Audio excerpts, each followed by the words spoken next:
je veux y retourner. Loïc Signor, vous êtes sur place à Tain-l'Hermitage. On a suivi évidemment toute l'après-midi cette visite mouvementée du président Macron, mais il a tenu à respecter son programme. Il a poursuivi sa visite comme il l'avait prévu.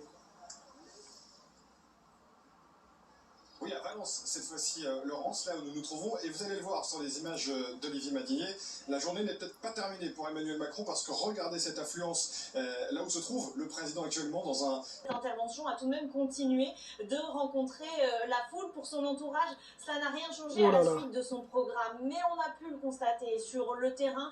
Rien ensuite n'a été pareil ici à Valence, la seconde étape de ce déplacement du président de la République. La sécurité a été renforcée et elle était assez tendue puisque le périmètre a été rétréci à plusieurs reprises dans des endroits où le président de la République était censé passer.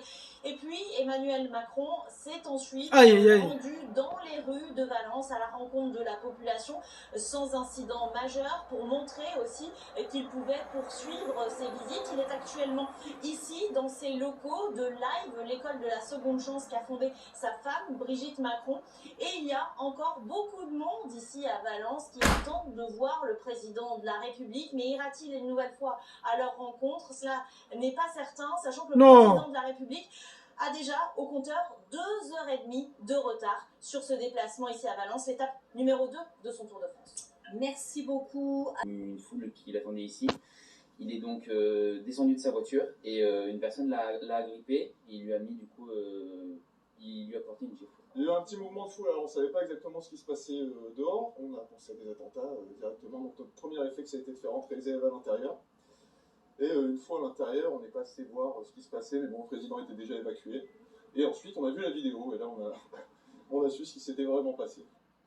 Une plainte va être déposée aux autorités publiques. 2 hommes de 28 ans ont été interpellés. Le suspect qui aurait donc giflé le président ainsi que la personne qui l'accompagnait, Tiffaine Queugé, vous nous avez rejoint du service police-justice. Que sait-on du profil de ces 2 personnes?